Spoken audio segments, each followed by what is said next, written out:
अस्सलाम वालेकुम, आप देख रहे हैं डॉन न्यूज और मैं हूं तलहा आलमगीर। हेडलाइंस आपने देखी, हम अपडेट शेयर करेंगे आपसे। पाकिस्तान तहरीक इंसाफ के कारकुनान की बड़ी तादाद इस्लामाबाद में सिंध हाउस पहुंच गई है।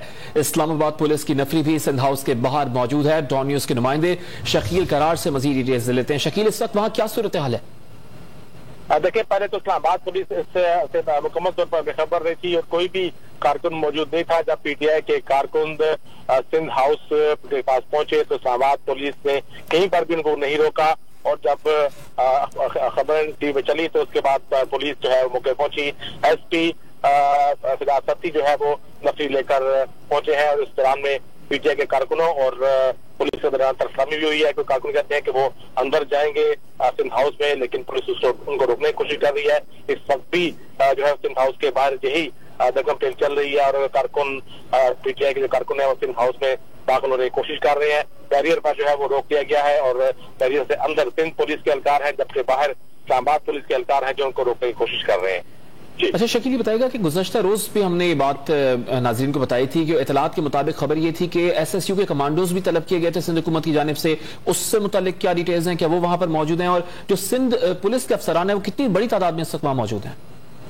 देखिए, सवाल है तो आज वज़ीर दाखिला शेख रशीद भी कह चुके हैं कि इतनी बड़ी तादाद में जो स्पेशल यूनिट के एहलकार हैं उनको ला कर सिंध में रखने का मतलब क्या है और हुकूमत इसको बगौर इसका जायजा ले रही है और देख रही है कि इसका क्या कार्रवाई हो सकती है। जबकि ऑलरेडी सिंध हाउस में सिंध पुलिस के एहलकार मौजूद थे, जबकि बाहर सिक्योरिटी के जो इंतजाम है वो इस्लामाबाद पुलिस के आते हैं, क्योंकि ये सिंध हाउस जो रेड जोन में आता है। जैसे करीब फ्रंटियर हाउस, ब्रिस्टल हाउस और जुडिशल कॉलोनी भी है, तो इसलिए ये एरिया रेड जोन में आता है और साइड का सिक्योरिटी होती है।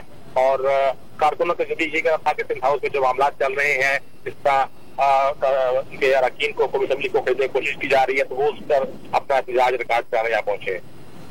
लेकिन उनके मुतालबात क्या हैं? अंदर जाने की कोशिश क्यों कर रहे हैं वो? अगर एहतजाज करना है तो फिर बाहर एहतजाज करें, जिस तरह मनाजिर भी देख रहे हैं कि प्ले कार्ड्स भी उठाए हैं, हाथों में लोटे उठाए हुए हैं, तो अंदर जाने का क्यों मुतालबा किया जा रहा है उनकी जानिब से?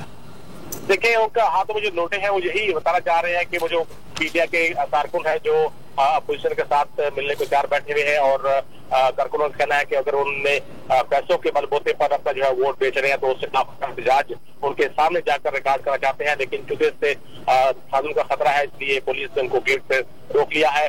सिंध पुलिस के एहलकार भी जो अंदर मौजूद है वो बैरियर पर आ चुके हैं, अलर्ट हो चुके हैं, जबकि इस्लामाबाद पुलिस के एहलकार भी उनको रोकने की कोशिश कर रहे हैं। एसपी फिदा सत्ती जो है वो कारकुनों से, जो पीटीआई कारकुनों से मुज़ाकरात करके उनको पुरअमन जो है बातचीत कर रहे हैं। शकील, बताएगा इस्लामाबाद की जो इंतजामिया है, जैसे कि आप बता रहे हैं कि जब वो मुख्तलिफ रास्तों से होते हुए सिंध हाउस पर पहुंच रहे थे तो उनको कहीं पे भी रोका नहीं गया, तो इस्लामाबाद की इंतजामिया की जानिब से अब तक कोई मौक़िफ़ इख्तियार किया गया कि क्यों उनको रोका नहीं गया, मुंतशिर करने की कोशिश क्यों नहीं की गई? देखिए, इस तरह से इस्लामाबाद पुलिस जब गुज़श्ता हफ्ते पार्लियामेंट लाजिज में जमीयतुल इस्लाम की ज़िले तंजीम के कारकुन वहाँ पहुंचे थे, तो उस वक्त भी इस्लामाबाद पुलिस मुकम्मल तौर पर बेखबर थी और मीडिया पर खबर चलने के बाद इस्लामाबाद पुलिस को होश आया था।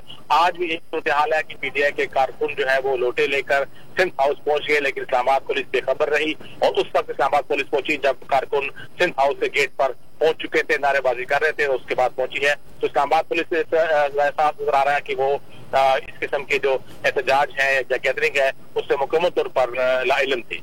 अच्छा, मुज़ाकरात से मुतालिक आप बता रहे थे कि इनसे मुज़ाकरात किए जाएंगे, क्या मुज़ाकरात का सिलसिला शुरू हो गया है? क्या इंतजामिया वहां पर मौजूद है इन तमाम कारकुनान से मुज़ाकरात करने के लिए? एसपी फिदा सत्ती जो है वो कोशिश कर रहे हैं इनको मुर्शी करने की और इंतजामिया के अफसरान को भी तलब कर लिया गया है और वो भी बातचीत करेंगे कि ये कारकुन सिंध हाउस में दाखिल ना होने पाए, क्योंकि सिंध हाउस में दाखिल हो गए तो फिर शदीद खतरा है कि वहाँ पर अरकान कौमी असम्बली चाहे उनका ताल्लुक किसी भी जमात से है तो उनके साथ कारकुनों का साथ उनका खतरा है, क्योंकि जो कारकुन है वो भी है और अपना एहतजाज रिकॉर्ड करा रहे हैं। इसके साथ साथ आज नेशनल प्रेस क्लब के बाहर भी पीटीआई के कारकुनों ने इसी जो है वो मामला के खिलाफ एहतजाज है और जो अरकान कौमी असम्बली अपोजिशन के साथ जाना चाह रहे हैं तो उस पर उन्होंने अपना एहतजाज रिकॉर्ड कराया है। शकील, इससे मुतालिक क्या डिटेल्स हैं, क्या मालूमात हैं? आज सुबह ये खबर आई थी कि जो तमाम पीटीआई के मुनहरिफ अरकान हैं जो सिंध हाउस में मौजूद थे उनको किसी और मकाम पर मुंतकिल कर दिया गया जिसका नाम शामिल नहीं किया गया, नामालूम मकाम पर मुंतकिल किया गया। इस वक्त वहां अंदर कौन कौन मौजूद है? क्या पीपल्स पार्टी के रहनुमाओं की कोई तादाद वहां पर मौजूद है? इस हवाले से क्या अपडेट्स हैं? शकील से राब्ता बहाल करने की कोशिश करेंगे। इस वक्त आप मनाजिर भी देख सकते हैं, पाकिस्तान तहरीक इंसाफ के कारकुनान की एक बड़ी तादाद इस्लामाबाद में सिंध हाउस पहुंच गई है। इस्लामाबाद पुलिस की नफरी भी सिंध हाउस के बाहर मौजूद है। इसके साथ साथ सिंध पुलिस की नफरी भी सिंध हाउस के बाहर मौजूद है और कारकुनान ने हाथों में लोटे हुए उठाए हुए हैं और कारकुनान की एक बहुत बड़ी तादाद जो है हाथों में प्ले कार्ड्स उठाकर नारेबाजी कर रही है और जो मुनहरिफ अरकान है पाकिस्तान तहरीक इंसाफ के, उनके खिलाफ ये नारेबाजी की जा रही है और कारकुनान चाहते हैं कि अंदर दाखिल हों। उनको पुलिस इस वक्त रोकने की कोशिश करी है और डीसी इस्लामाबाद भी वहां पर मौजूद हैं, जो कि इस वक्त कारकुनान से मुज़ाकरात कर रहे हैं, उनको मनाने की कोशिश कर रहे हैं। ताज़ा तरीन वीडियोस के लिए हमारा YouTube चैनल सब्सक्राइब करके बेल आइकन प्रेस करिए ताकि आपको मिले हर अपडेट सबसे पहले।